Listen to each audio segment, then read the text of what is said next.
What's up, you fucking hooligans? Listen. All right. Today's discussion is going to be about slavery. And then most of you are going to be like, oh, Black Lives Matter, shut the fuck up. They weren't the only fucking slaves, okay? They're the most recent. And honestly, that's where you guys are wrong. If you're so worried about all these slaves and equality, worry about the kids. Worry about these other people getting traded around. Anyway, blacks were just the most recent. All right. There have been Chinese as slaves, Hispanics as slaves, Irishmen as slaves. I mean, you could go all the way back to the Gaul Empire and fucking Greek times, you know what I mean? Like, or even fucking Anglo Saxon, you know? The fucking gypsies over there in fucking Ukraine or like Lithuania getting moved around. And they went to fucking Germany. You know what I mean? We've all traveled and been slaves. Well, I said that. The Jews, let's just put the Jews. Let's fix that. Because Hitler hated the Jews too. They were slaves. Uh, you see my point?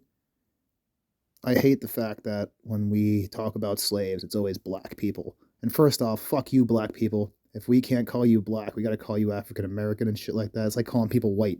That's racist as fuck. You know what I mean? Like, if you're gonna call someone white, at least call them proper. Like, yo, you Polish fuck.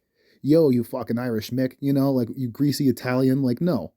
White sounds so generic. And if that's the case, I'm gonna start calling black people black to their face just to piss them off. You know what I mean? It's gonna be like, because there's different blacks too, and that's the fucked up part. You guys think all blacks came from Africa? Like, nah, dude. There's blacks in fucking France. Fuck, that's what I'm saying. And plus, America didn't even steal all those fucking slaves. They only had like, I think they were like the second smallest percentage of slave ownership.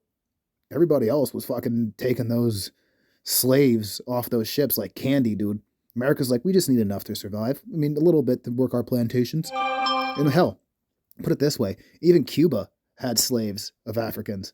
Well, first off, the Spaniards took the Cubans, and then they populated the Cuban with, Cuba with Africans, so then there were Afro-Cubans. And here's the funny thing. Everyone's like, oh, Negro and all that stuff, it's racist. Like, no, in Spanish, they call him negro, which is black. It's funny. You literally, like, Spanish guy looks at him like, what's up, negro? Like, what up, you black bitch? That's basically what they do. Anyway, so keep that in mind, guys. We're all equal and we're all unequal. We're all from, if you try to trace where you're from, guess what? You're not going to, because where you think you're from, then figure out how you got there. You know, like, for instance, the Americas, we're like, oh yeah, by the way, the Indians, they're slaves too. They still are. And people want to talk about blacks. That's how they get you. They're like, oh, worry about the black people, forget the Indians. You know, we're still riding their backs from all their magic.